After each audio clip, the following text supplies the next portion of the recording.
क्योंकि जिस गुरु परंपरा से वो जुड़े थे,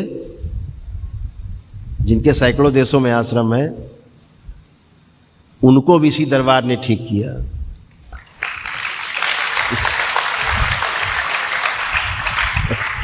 उनके गुरु जी को भी इसी दरबार ने ठीक किया। अब वो चलने फिरने के लायक हुए हैं, अब देश दुनिया घूम रहे हैं, नहीं पहले बिस्तर में पड़े रहते थे।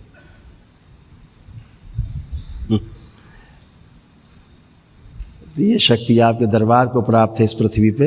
ये शक्ति किसी को प्राप्त नहीं इस पूरी पृथ्वी पे कि आपके भूत और भविष्य को रोक दे, बंद कर दे।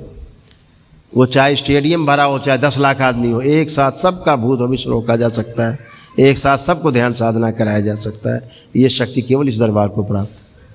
तो आप सभी सौभाग्यशाली हैं कि आप उस महान गुरु की DNA के ऊर्जा पथ में आज शामिल होने जा रहे हैं, जिनकी शक्ति का, इच्छा शक्ति का प्रयोग हम करते हैं।